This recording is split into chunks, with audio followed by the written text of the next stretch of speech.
Notícias da Igreja Católica. Segunda-feira, 3 de julho de 2023, hoje é dia de São Tomé, o Apóstolo. O Papa Francisco disse que os conflitos poderiam ser evitados e resolvidos ouvindo os outros. Reportagem de Mariângela Jaguraba, do Vatican News. Quem recebe um profeta pode ser profeta, receberá a recompensa de profeta. Com esta frase de Jesus, que fala sobre o profeta, extraída do capítulo 10, versículo 41 do Evangelho de Mateus, o Papa Francisco iniciou a alocução do Ângelus do domingo 2 de julho.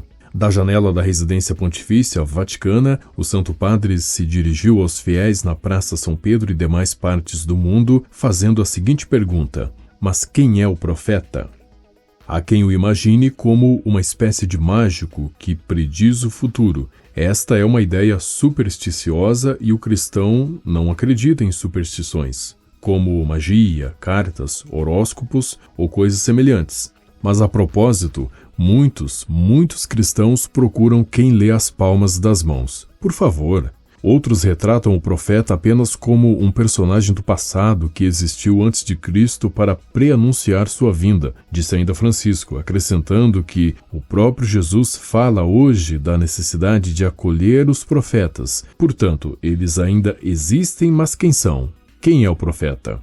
Profeta, irmãos e irmãs, é cada um de nós. De fato, com o batismo, todos nós recebemos o dom e a missão da profecia. Profeta é aquele que, em virtude do batismo, ajuda os outros a ler o presente sob a ação do Espírito Santo. É muito importante ler o presente não como uma crônica, mas lê-lo como iluminado e sob a ação do Espírito Santo que ajuda a compreender os projetos de Deus e a corresponder a eles. Em outras palavras, o profeta é aquele que indica aos outros Jesus, que dá testemunho dele, que ajuda a viver o hoje e a construir o amanhã de acordo com os seus desígnios. Portanto, todos nós somos profetas, testemunhas de Jesus, para que a força do Evangelho resplandeça na vida cotidiana, familiar e social. Segundo o pontífice, o profeta é um sinal vivo que indica Deus aos outros. O profeta é um reflexo da luz de Cristo no caminho dos irmãos. Assim podemos nos perguntar, cada um de nós: eu que fui eleito profeta no batismo, falo e, sobretudo, vivo como testemunha de Jesus? Levo um pouco de sua luz na vida de alguém? Eu me verifico quanto a isso? Eu me pergunto, como está meu testemunho? Como está minha profecia? No Evangelho, o Senhor também pede para acolher os profetas, recordou o Papa. Por isso, é importante acolher-nos como tais, como portadores de uma mensagem de Deus, cada um segundo seu status e vocação, e fazê-lo onde vivemos, ou seja, na família, na paróquia, nas comunidades religiosas, nas outras áreas da Igreja e da sociedade. O Espírito distribuiu dons de profecia no santo povo de Deus. Por isso, é bom ouvir a todos, sublinhou o Papa. Por exemplo, quando se deve tomar uma decisão importante, é bom primeiro rezar, invocar o Espírito, mas depois escutar e dialogar, na confiança de que todos, mesmo o mais pequenino, têm algo importante a dizer, um dom profético para compartilhar. Assim se busca a verdade e se difunde um clima de escuta de Deus e dos irmãos, no qual as pessoas não se sentem acolhidas apenas se dizem aquilo que eu gosto, mas se sentem acolhidas e valorizadas como dons pelo que são. A seguir, Francisco pediu para pensar em quantos conflitos poderiam ser evitados e resolvidos assim, ouvindo os outros com o desejo sincero de se entender. Convidou a todos a se fazerem as seguintes perguntas: sei acolher os irmãos e irmãs como dons proféticos? Acredito que preciso deles? Escuto-os com respeito, com o desejo de aprender? Porque cada um de nós precisa aprender com os outros. Que Maria, Rainha dos Profetas, nos ajude a ver e acolher o bem que o Espírito semeou nos outros, concluiu o Papa. Notícias da Igreja Católica. Neste primeiro Ângelus do mês de julho, o Papa disse para não nos cansarmos de rezar pela paz. Reportagem de Mariângela Jaguraba, do Vatican News. Após a oração mariana do Ângelus deste domingo, 2 de julho, o Papa Francisco fez o seguinte apelo: Também neste período de verão, não nos cansemos de rezar pela paz, especialmente pelo povo ucraniano tão provado, e não nos esqueçamos das outras guerras, infelizmente muitas vezes esquecidas, e os numerosos conflitos e confrontos que ensanguentam muitos lugares da terra. Há tantas guerras hoje. Interessemo-nos pela que está acontecendo. Ajudemos os que sofrem e rezemos, porque a oração é a força suave que protege e sustenta o mundo. A seguir, o Papa saudou os romanos, fiéis e grupos juvenis provenientes de vários países e localidades italianas. Por fim, desejou a todos um bom domingo e pediu a todos para não se esquecerem de rezar por ele. Notícias da Igreja Católica. Paróquias da Arquidiocese de Maceió celebraram na quinta-feira passada, 29 de junho, São Pedro, padroeiro dos pescadores e marisqueiras, com procissões terrestres e em barcos nas lagoas Mandaú e Manguaba. As festividades foram encerradas com missas dedicadas ao patrono. Pedro, como outros apóstolos, era pescador de profissão quando foi chamado por Jesus a ser o chefe dos apóstolos e, assim, o primeiro Papa. Notícias da Igreja Católica.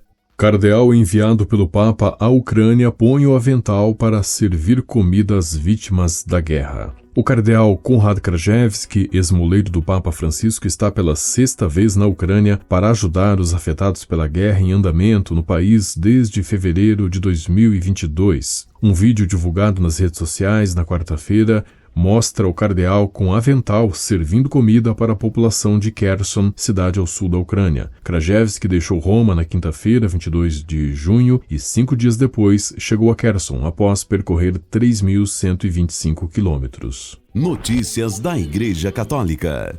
Há um mês da Jornada Mundial da Juventude Lisboa 2023, mais de 663 mil peregrinos iniciaram a inscrição no evento. Desses, 313 mil já pagaram a taxa e estão com a inscrição concluída. A JMJ acontecerá de 1º a 6 de agosto em Lisboa, Portugal. Segundo os organizadores, a expectativa é que mais de 1 milhão de pessoas participem do evento internacional. Notícias da Igreja Católica.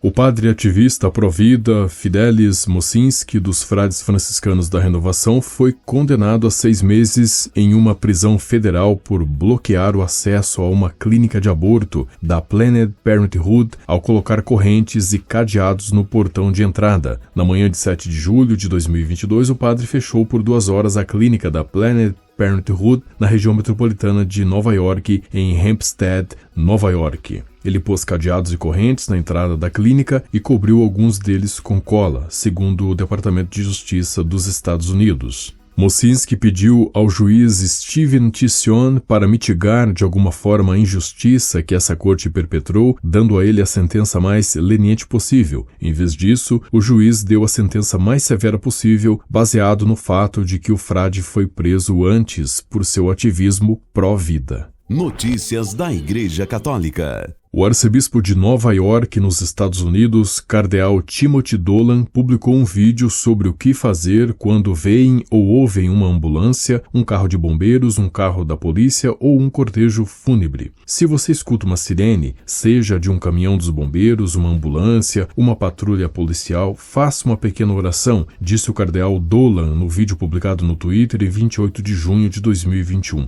Porque imagina que alguém, em algum lugar, está com problemas. O cardeal recomendou pequenas orações, atos de piedade aprendidos na infância, com pais e avós ou outros parentes. Se você ouve uma ambulância, você reza pelos doentes. Se você ouve uma patrulha da polícia, você reza porque pode haver violência. Ao ouvir um caminhão de bombeiros, faça uma oração porque a casa de alguém está pegando fogo. Essas coisas motivam uma oração de amor e caridade por outras pessoas, disse ele. Dolan também lembrou o costume aprendido na infância de elevar uma oração quando se ouve soar os sinos de uma igreja durante um funeral. Não sabíamos quem era o paroquiano que estavam enterrando, mas quando ouvíamos estes sinos, os professores diziam: "Crianças, vamos ficar de pé e dizer juntos: concedei-lhe ao Senhor o descanso eterno." Essa mesma oração, disse o cardeal Dolan, pode ser elevada quando vemos passar um cortejo fúnebre que vai a um cemitério, ou inclusive quando passamos por um cemitério. Para o cardeal Dolan, esses momentos de oração são úteis porque precisamos de toda a ajuda possível em nossa vida espiritual. Com a colaboração das agências ACI e Vatican Media, você ouviu o Boletim de Notícias Católicas que volta amanhã. Notícias da Igreja Católica.